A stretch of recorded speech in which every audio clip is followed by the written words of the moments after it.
I work at a nonprofit organization called Mobility International USA. And what they do really is advance the leadership of people with disabilities through international development and international exchange.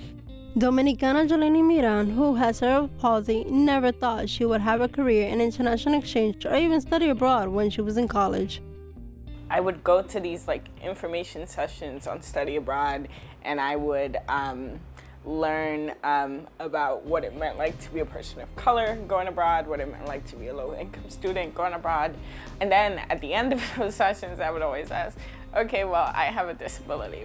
What is that going to be like for me going abroad? And the only answer I ever got was, oh, you can go to the Office of Students with Disabilities.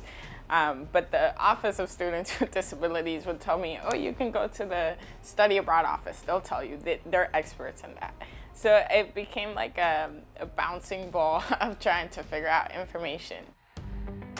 And what Johileny does now is provide students like herself with the very information she needed so many years ago. So as a Latina, why is this important to you? I think as a Latina, it's important for our immigrant families to understand that the world is so much bigger and holds so much connection and opportunity for us. Understanding that type of background and, the struggles of trying to explain to your parents why it's so important to travel when it's no, you can do that here. We've already traveled to the States. Why do you want to go somewhere else? Because it's important.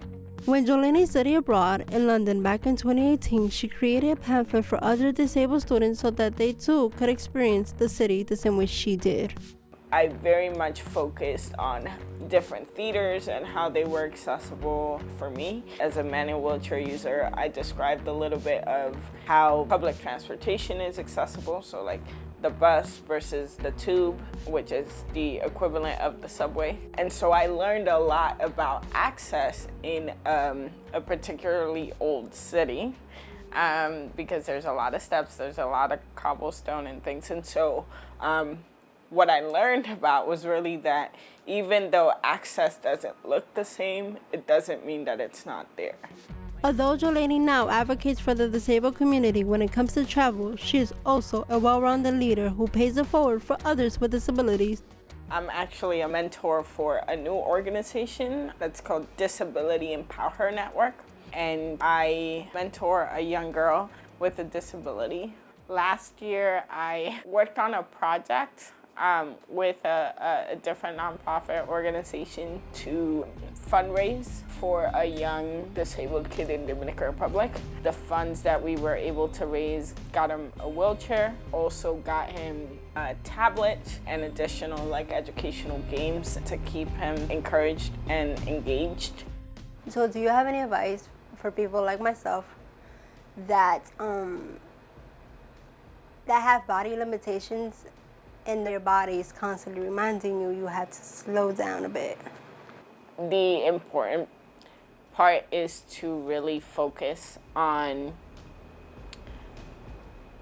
what you can do and how others in your community can support you to reach your goals.